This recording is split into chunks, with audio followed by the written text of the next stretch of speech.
Hello, everyone. I'm Eyal Sivan, General Manager of North America for Ozone API, also known as Mr. Open Banking.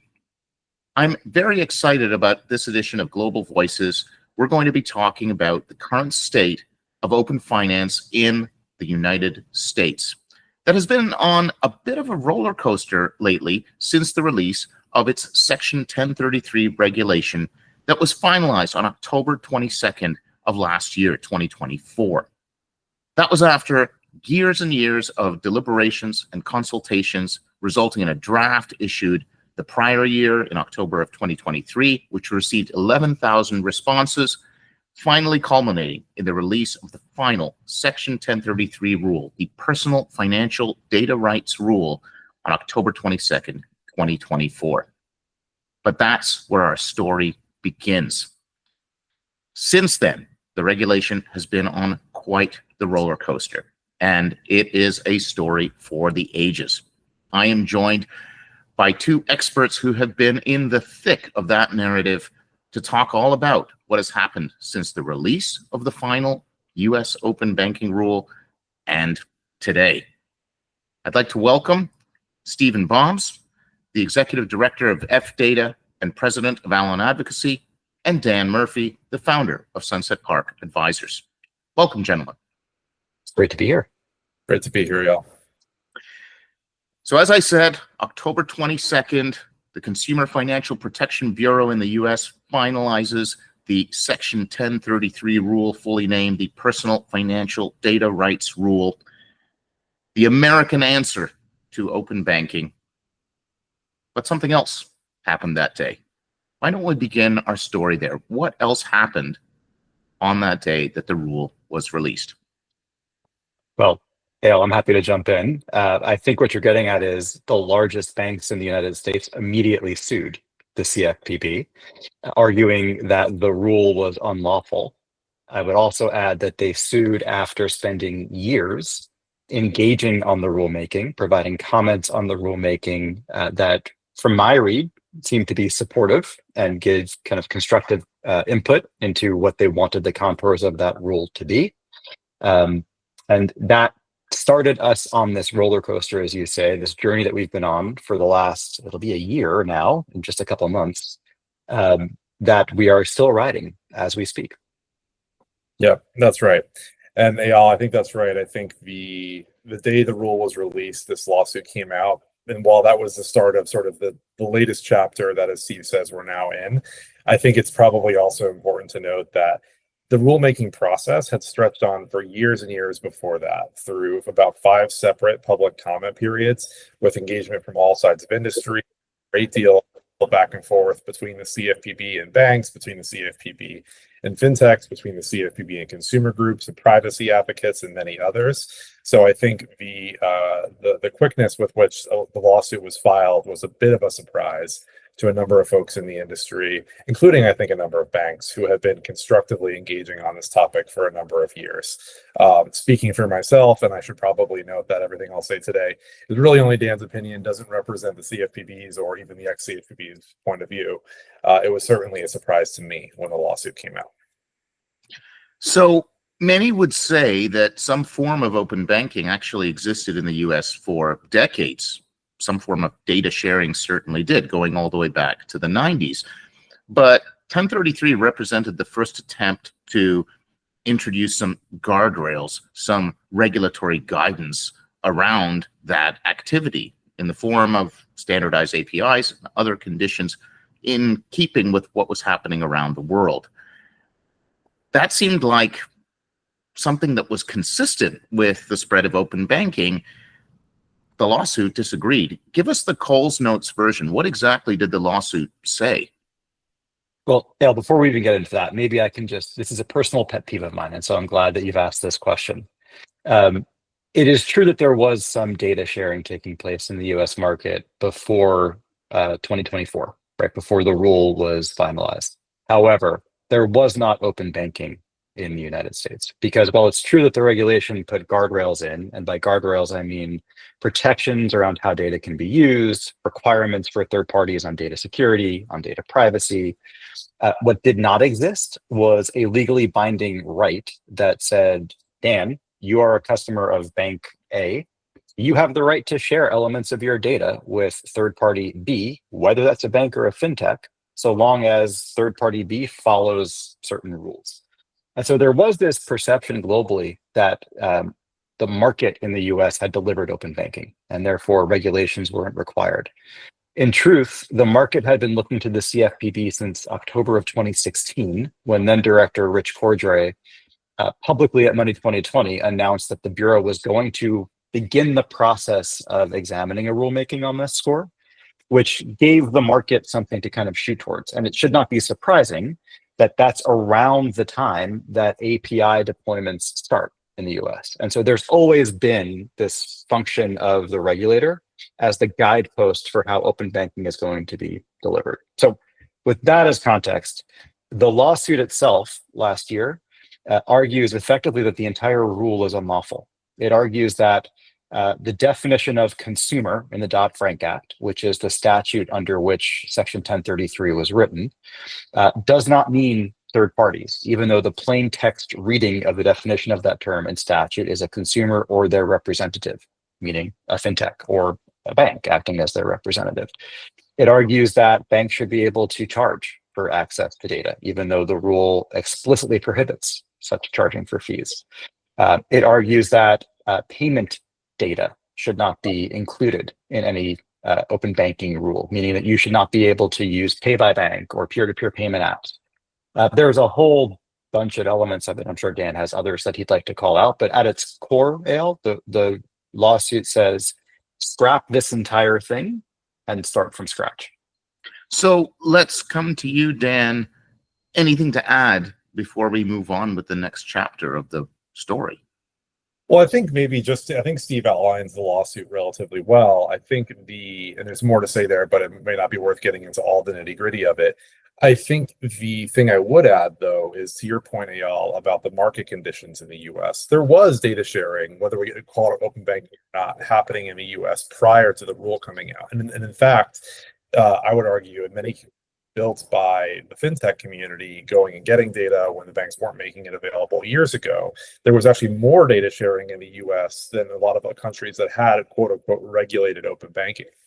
The trouble was there were always problems with this because the rules of the road, to Steve's point, really weren't clear, which is what led both banks, fintechs, consumer advocates, really everybody to come to the CFPB repeatedly over the course of years and years. And this is all on public record and say, hey, you guys really need to make a rule here to make the way this works consistent, because right now all we sort of have is this broad statute that says this, and we don't really know exactly what the specifics are. And so we really need, more regulatory, we need a rule to follow. And so that kind of gets back to this question about the surprise that we all had when the lawsuit came out. Shortly after the lawsuit is released in response to the regulation, something else happened. The US held an election, resulting in the re-election of President Donald Trump. Dan, you worked at the CFPB at the time. You were a big part of the development of 1033. What happened at the agency over the course of the new president's first several months? Sure. So at the time, to your point, Eyal, I was at the CFPB in the Office of Markets, where I was the open banking program manager and fellow. I was intimately involved in the rulemaking process, as well as other open banking adjacent work streams that the CFPB had. When the election transition happened, I think there were a lot of things that caught folks off guard. Everyone knew that there was going to be a very different CFPB under a Trump administration from a Biden administration. That wasn't a surprise to anyone. I think what was a surprise was sort of two broad buckets of things. One, much more broadly than what we're talking about here today, was just that there were sweeping firings of CFPB officials in a couple different waves. I was actually caught in the first wave of that, and I was later rehired because the activity was not legal. That's happened a couple times since. So there have been sort of progressive waves of firing of CFPB staff and then rehiring when that action loses in court. The CFPB is still going through that process, and the personnel activities are all tied up in court right now. And I would be remiss in not saying that that's had a tremendously negative effect on the lives, of course, of the people who work there, but also, in my view, on consumer finance more generally, because there's not really a clear person to go to if a regulated entity has a question or wants to talk about something going on in the market.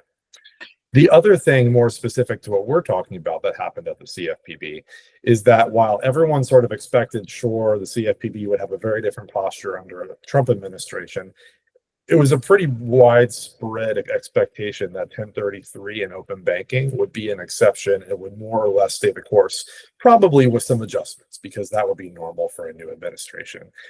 This has always been a bipartisan issue. It received a great deal of support from Republicans, even when the rule of the rule came out. Patrick McHenry, the Republican chair of the House Financial Committee at the time, issued a press release immediately, with strong support. In a lot of ways, the rulemaking process actually started under the Trump administration, the first Trump administration. So I think what was really surprising was when the CFPB actually agreed with BPI's claim that Steve mentioned earlier, which is that the CFPB doesn't even have authority in the first instance to issue any such rule. That was really shocking because throughout multiple administrations of both parties, no one had ever had that perspective before. So what exactly happened? The CFPB decided the rule was unlawful. It's sitting in the courts in response to the challenge that was raised the day the rule was released. What exactly did the CFPB do, and who else stepped into this drama? Sure. So what the CFPB did was it filed a motion in the lawsuit that BPI brought, asking for the court to vacate the rule because they were agreed with the BPI's assertions that it was unlawful in the first instance. That set off an incredible amount of uncertainty in the market that, as we talked about before, we've all been living through for almost a year now. Although I guess that activity was maybe more like 6 months ago.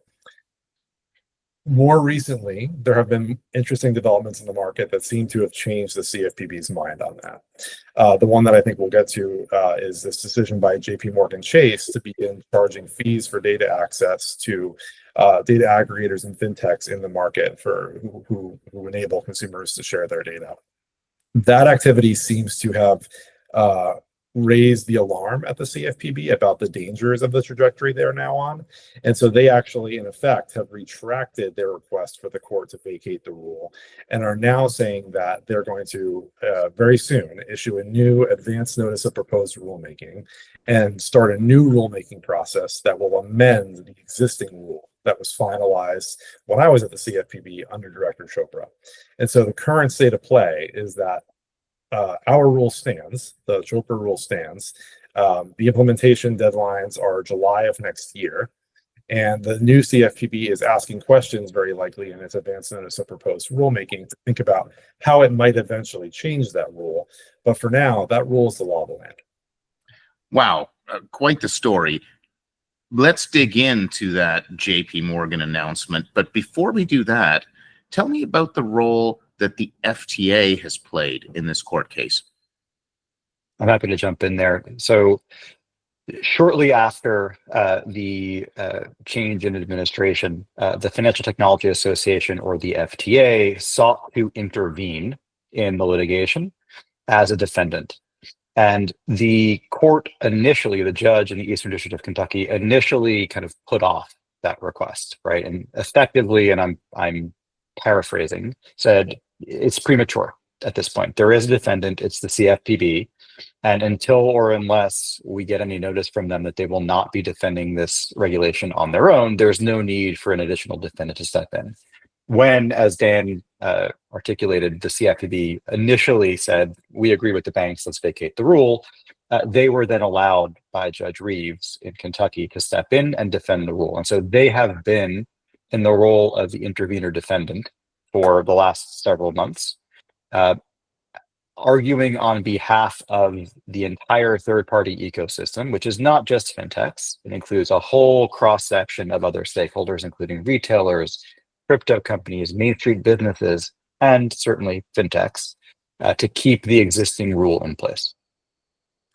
Wow. So you have CFPB, the defendant, deciding they don't want to be the defendant anymore, moving to vacate the rule, the FTA stepping in as the intervener, and now, under this cloud of uncertainty, as Dan mentioned, JP Morgan decides to enter the fray with a bold move, announcing at the beginning of July that they are going to start charging for data access, something that was expressly forbidden in the 1033 rule.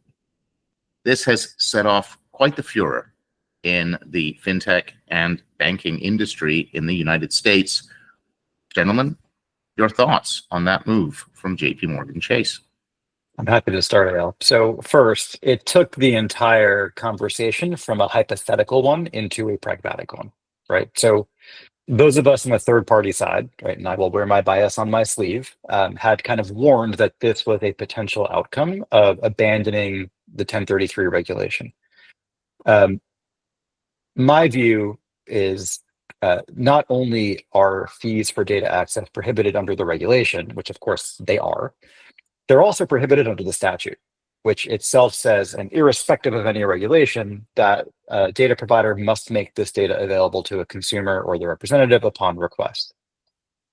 The fact of the matter is it's a blatantly anti-competitive move from the third-party perspective. The market for JP Morgan Chase data is JP Morgan Chase data. There is no alternative or substitute for that market, and JP Morgan Chase controls 100% of that market, much like Bank of America controls 100% of the market for Bank of America consumer data, or Capital One for Capital One data. The idea of assessing fees in order to allow consumers to share their data with third parties is sort of like your cell phone carrier charging you a fee anytime you want to make a phone call to somebody who's on a different wireless carrier, or a hospital charging you a fee to allow you to share test results with your doctor who might be in a different hospital network in the US. There are clear anti-competitive implications of such a move. It's also worth saying, Eyal, the fees that have been reported publicly, or the implication of those fees that have been in the public reporting, would be massive. Right. So one of the arguments is that we've heard is that the banks bear costs in building APIs and maintaining the APIs and building the infrastructure. I personally would argue that that's just the cost of doing business, no different than having to pay for the postage of putting your statement in the mail every month. It's just a 21st century version of that. But even if we accept that premise, which to be clear, I don't, the fees that have been publicly reported would be in excess of 100% of the annual revenue of most of the third parties that access Chase data. And that's just for Chase customers. That's not for any other bank. So it's a real significant moment in the market, Eyal. And it's really caused a significant amount of riding that roller coaster over the last 40 days or so. Dan, anything to add? Sure. I think maybe let's take 10 giant steps back just for the sake of argument and see.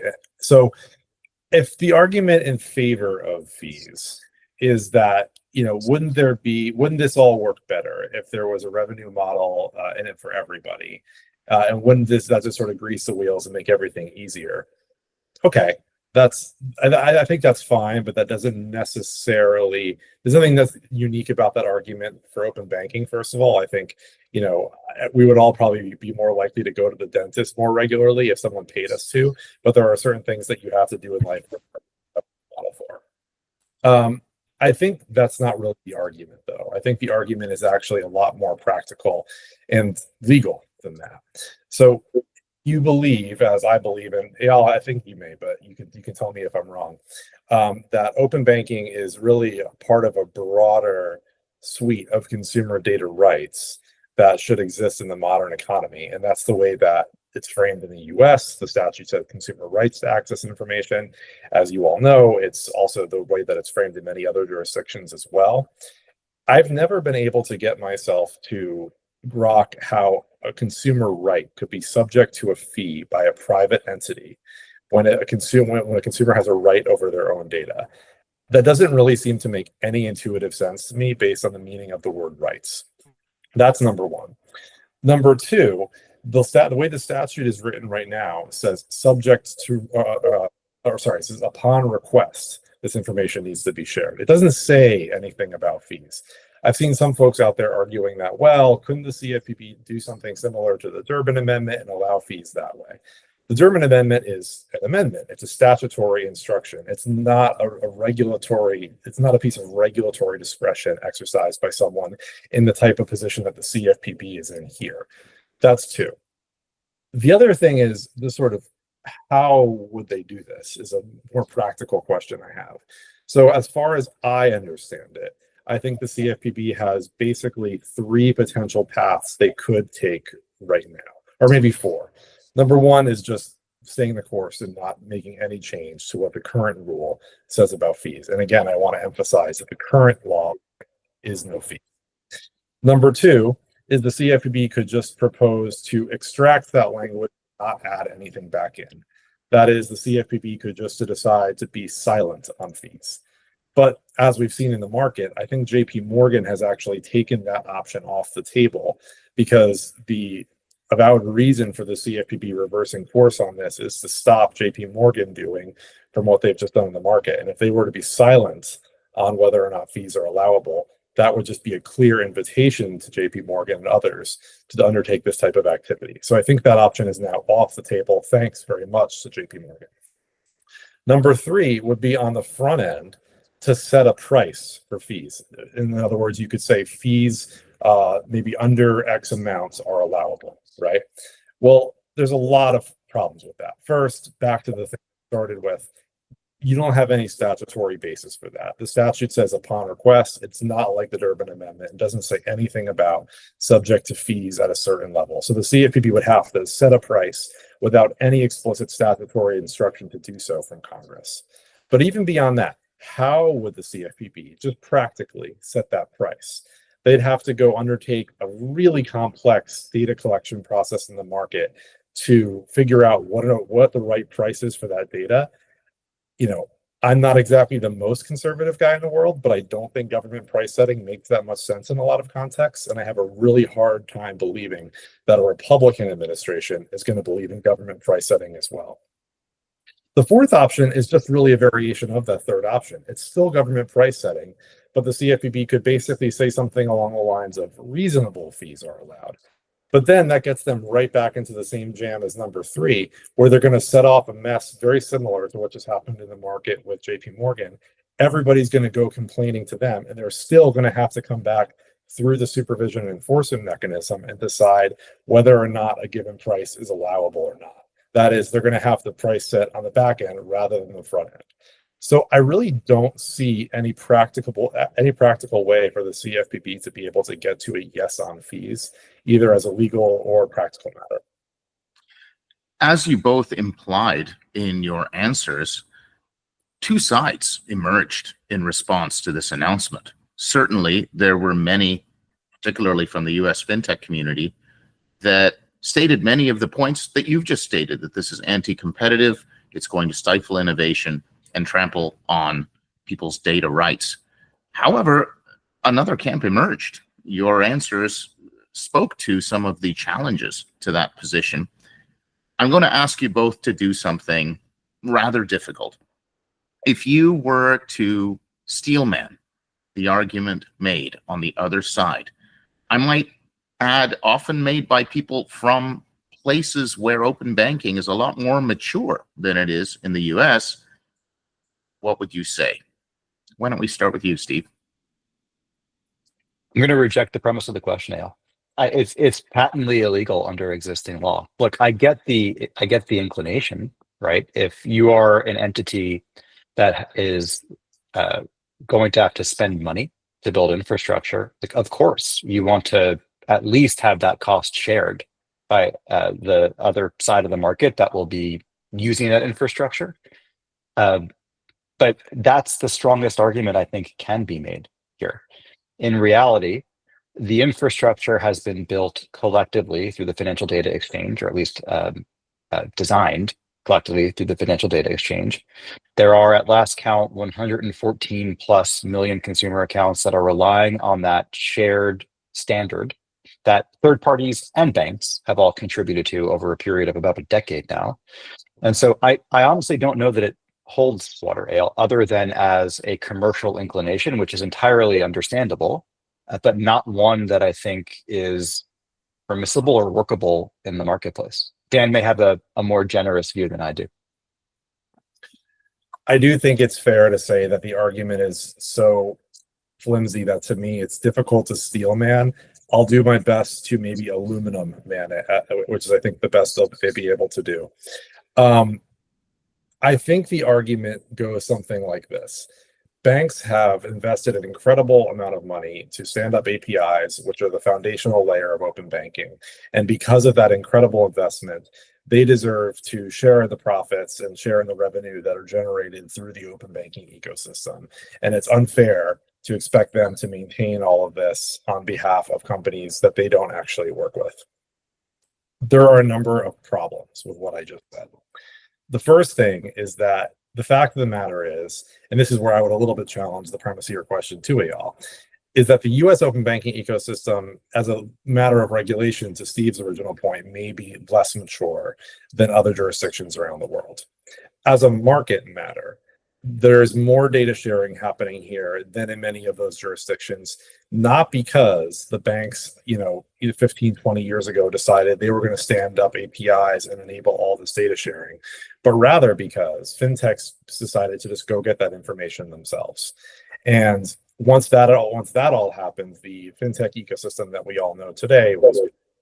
Now, there were a lot of problems, different data access mechanisms that a lot of folks had, concerns about. You can go back and look at, things I've written and things that CFPB has said about that too in the past. But the banks were the ones who, at the time, were asking for a transition to APIs much more quickly. Now that that's happened, they're saying, well, actually, wait a minute, we got that thing we asked for, and now we want somebody to pay us for the thing that we got. That's kind of where I think this whole exercise in steel manning really gets difficult, because you have to accept a lot of premises that just simply don't hold under even the most minuscule of pushing. Steve, you might have additional thoughts there. Well, if I could, just one thing there. So if the idea is that there should be some value or some benefit to the data provider, right, because they built these APIs, let's just acknowledge one dirty little secret in the US open banking system, which is that the financial institutions themselves are some of the largest data recipients of that open banking ecosystem. They derive significant commercial value from consumer permission data access. And so even if you accept the idea, Eyal, that there should be some benefit to the entities that are standing up this infrastructure, I think the answer to that is they are today receiving some benefit. They get much more reliable, much more efficient data access to accounts held elsewhere, so long as their customers give them permission to access that data. Since both of you seem to be challenged to steelman the counter argument, why don't I try and help you out a little bit? First, I think it's important to note that JP Morgan doubled down on their commitment to data sharing in a couple of ways. In their shareholder letter and immediately following the announcement, they said they were committed to a customer's right to share their financial data as long as it was done in, quote, the right way. Another thing to note is that many of the fintech companies who were using that customer data and built quite significant size valuations didn't pay anything for that essentially free commodity. It might be a little extreme, but some could say that they stole that data through means like screen scraping that required them to essentially trick the bank into allowing them access. That is arguably a form of free riding, where they are essentially building large organizations on the back of a free commodity. And that really doesn't create the kind of economic incentives that a thriving ecosystem needs to grow. So I'm curious what your response would be to arguments like that. The premise, Eyal, in that argument is that the data belongs to the bank. In reality, the data belongs to the bank's customer, right? And the bank is merely the custodian of that data. If you think of third-party access in an open banking ecosystem as the modern equivalent of the shoebox full of receipts and statements, right? Like that's fundamentally all data access is, right? It's bringing all of that information that used to be in paper form to somebody to do something with, right? The easiest way of thinking about that is like a financial advisor. Like tell me what I'm worth, right? Tell me what to do. But you can also do that for things like payment initiation or pay by bank or tax preparation, or you name it. Fundamentally, that is not the bank's data.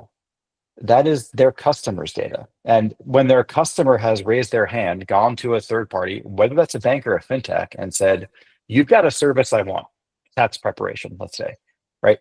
I want you to access my transaction data because that is required in order to get me the service, the product, the tool that I'm volunteering and opting into. Fundamentally, that's not free riding. That's operating at the consumer's express direction. That's giving them what they've asked for using their data. And so it's this really interesting paradoxical argument, Eyal, that if the banks are saying that the third parties have been free riding, well, then aren't they free riding too? Because it's the consumer's data. So hence my initial point of my steel manning, Steve, that JP Morgan themselves agrees that the data does in fact belong to the customer and they have a right to share that data. However, I think they would say we're conflating the data and the infrastructure, the pipes. And really what they're saying they are providing for free, and I might add the liability that goes with anything going wrong with that data, even within 1033, continues to remain with them. So they are paying for the infrastructure, but someone else is benefiting. Can I jump in here? I think it's a couple things to point out. It's one thing to say in a press release or in a shareholder call that you broadly support X, Y, and Z. It's quite another thing to take a very specific legal stance in court that says the premise of that same X, Y, and Z is illegal. And that is what has happened here. So when I hear certain entities saying we support X, Y, and Z, but then taking in court saying they don't believe X, Y, and Z, I tend to believe what they say in court a lot more than I believe what they say in a press release. That's number one. Number two, again, the question back to Steve's point, this is not a commodity that banks have developed. This is not sort of a refined material under law. So this is where I think we're actually getting to a really interesting place based on what's happening with respect to AI and LLMs right now, and the broader debate that's happening around screen scraping and on more general sites. Is there's a little bit of a question between intellectual property. When in the case of, say, an AI model screen scraping the New York Times website and then using what it learns from to then sort of give an answer back to a user, not credit all the work that the New York Times has done to go do that, right? But that's public information. That's the journalistic property, or in some cases, the commercial property of a company that has actually gone and developed a certain thing, right? Both under law and as a matter of just fact. What we're talking about here is very different.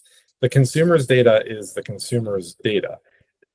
Section 1033 says consumer rights to access information. More to the point, when you, Eyal, go to Starbucks and swipe your card and complete a transaction, or when you move money from one account to another and just do everything that you do in your financial life, those actions that you're taking and just like the walking around and what specific Starbucks you go to and how much and how well you budget, that's really an imprint of you as a person, Eyal. It's not an imprint of Morgan has developed a product that somebody can now come free ride off of.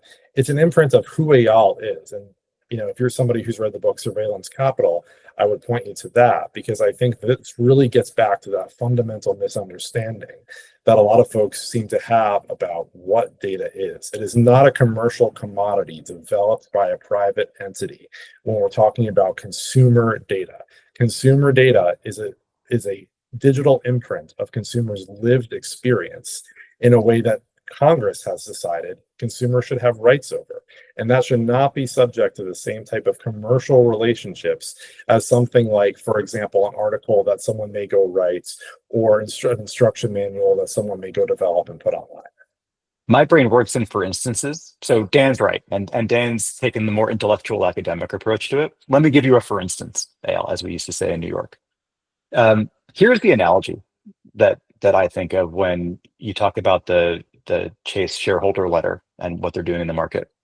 It's no different than if you moved into a town, Eyal, and the political officials who run the town say, that's your land, you have the right to it, you can come and go as you please, it's a right that you have.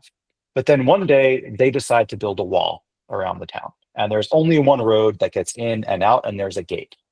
And the mayor of the town sits at the gate and says, every time you want to come and go, we're going to charge you a fee. But it's your right to come and go. Well, that's not a right anymore, right? They're now monetizing your ability to get into and out of the thing that you have a right to. It's functionally the same thing here. It's not a right if you're being charged to use it. Steve, you mentioned that the fees that JP Morgan published by some reports are exorbitant, untenable. Is this just an opening salvo? Are they using those fees as a negotiating tactic, much like President Trump sometimes does with tariffs? Will other banks follow suit? And how will the fintechs react? How do you see this playing out in the market in the absence of any firm moves from the CFPB? It's a great question, Eyal. And I don't think anybody knows the answers, right? So this is all pure speculation on my part. This is an existential issue for many fintechs. And so everyone's going to have to make decisions about how to proceed here that have real ramifications for their ability to continue to operate, to offer their services to consumers. I can't speak to, I don't know, whether there's been movement on Chase's part or whether there are subset conversations going on. There is at least one other large US bank that has publicly, its CEO has publicly said, we're cheering Chase on and we're watching very carefully, and that's PNC and its CEO, Bill Demchak.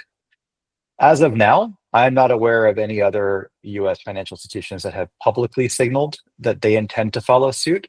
My guess is a lot of banks are watching this situation very closely. They're watching what happens with the CFPB very closely.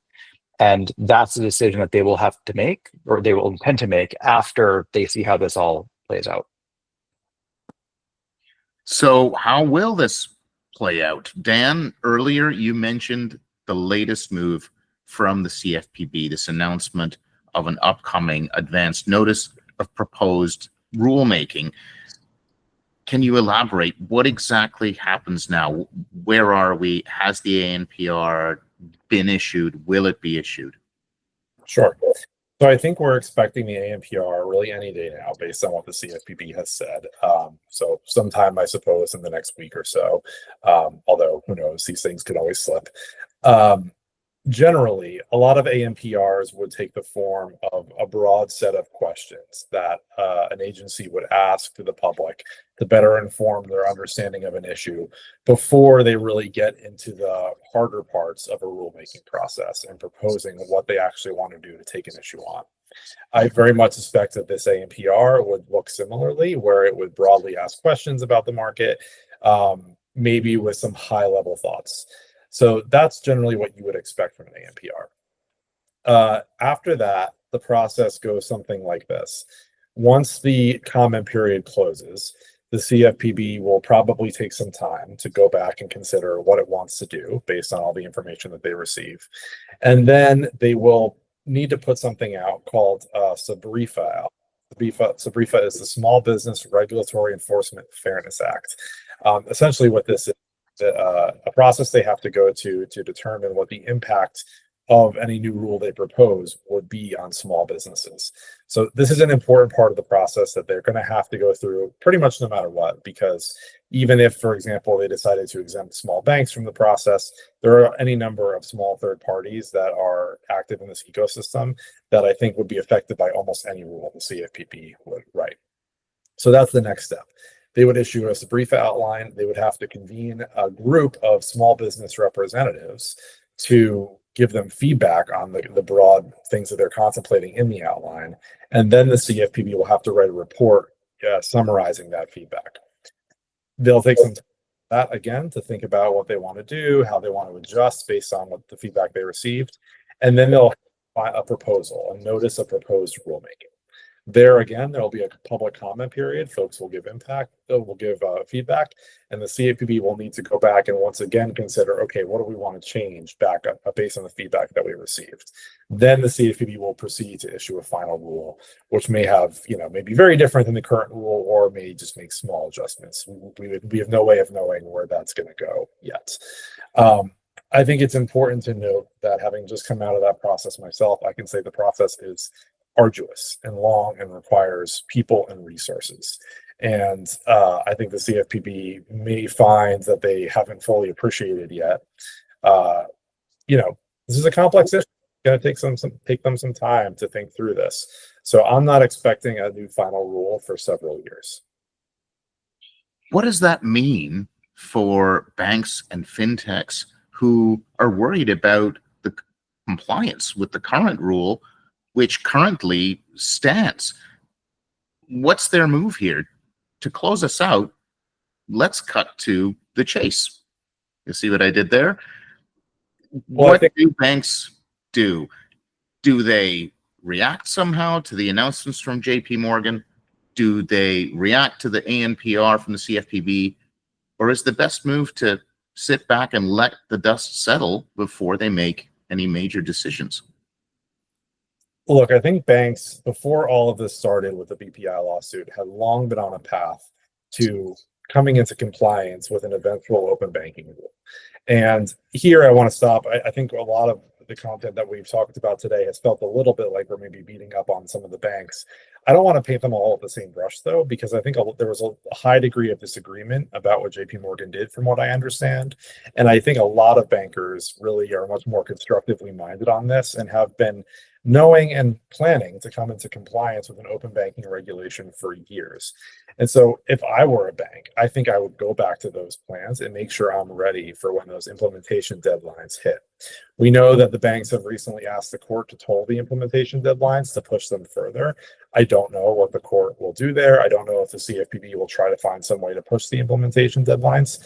I suppose what I would say is, if the motivating factor for reversing course on the rulemaking and going and issuing a new rule was because the CFPB was unhappy with what JP Morgan has done, they can't afford to push the deadlines any further, because all that's going to do is give the bank space to change the facts on the ground, which is really unfortunate. Steve? I totally agree with what Dan said. I would just note, Eyal, Dan laid out a very reasonable and practical timeline and process for what's required to revise a rule. The CFPB just published, as it often or frequently does, its unified rulemaking agenda yesterday or today. And they are signaling their intention to propose their amendments to 1033 in December of this year, which is an incredibly aggressive timeline.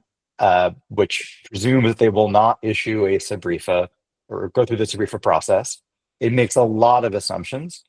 And so I agree with everything Dan said. I think the other thing that we just have to kind of reckon with is, it seems unlikely that whatever the Bureau comes up with here, and whatever timeline they do it, is going to be acceptable to all stakeholders. And so I think one of the things that we have to be aware of is, whatever the implementation timelines are, whatever the final rule says, the idea that litigation has now been introduced in the system becomes a very difficult thing to now envision how it gets out of the system. And so if the banks don't like what the amendments say, they may just turn around and sue again. And I'll also add that, given what Steve just said about what we now know about the timeline the CFPB has put forward for an NPRM, which is a proposal, if that does imply that the CFPB is planning to skip SBRIFA, I would have serious questions about whether or not the CFPB might be opening themselves up to a lawsuit even before a rule is finalized, based on Administrative Procedure Act violations, if they're not considering the impact of their rule on small businesses. I think considering the impact of any rule on small businesses is an important part of the process. And if I were still a regulator sitting there, I would not be wanting to skip it. So bold moves from the market in the form of the JPMC announcement, bold moves from the regulator in terms of very aggressive announcements on potentially rewriting or revisiting the 1033 rule. All of this while AI continues to flourish and disrupt financial services, leading to an increased demand for data sharing capabilities. It sounds like ultimately it behooves banks and data providers to pay attention, make sure that they look closely at their strategies, and rather than sit back and relax, lean in and make sure that they understand the stakes and ultimately what their customers really want. Any final words for us, gentlemen, before we close out? Just that I think there's a real opportunity here for everybody to sort of rewind the clocks now that the CFPB has decided they're moving forward again, and go back to a little bit more of a cooperative footing than they had before the BPI lawsuit came out. I think there are places like FDX where folks can do that constructively, and I really hope they do that. I think that's right. I totally agree. It's a shame because the squeaky wheel gets the grease, and so we're all guilty of it. We've spent a lot of time talking about the large financial institution that is now trying to agitate the system. In truth, there are hundreds, maybe more than hundreds of institutions that are trying to do the right thing by their consumers, that are implementing the infrastructure required to make this work. The same is true on the other side of the coin. The US has seen a significant amount of innovation in financial services. It would be nice to focus on that part of it and not the agitators. And I hope, to Dan's point, that that's where we can go from here now that it's clear that the CFPB is not going to abandon the rule entirely. Gentlemen, thank you so much for your time. Steve, Dan, it's been a pleasure chatting with you today, and I hope our audience found it valuable. Thanks, yeah.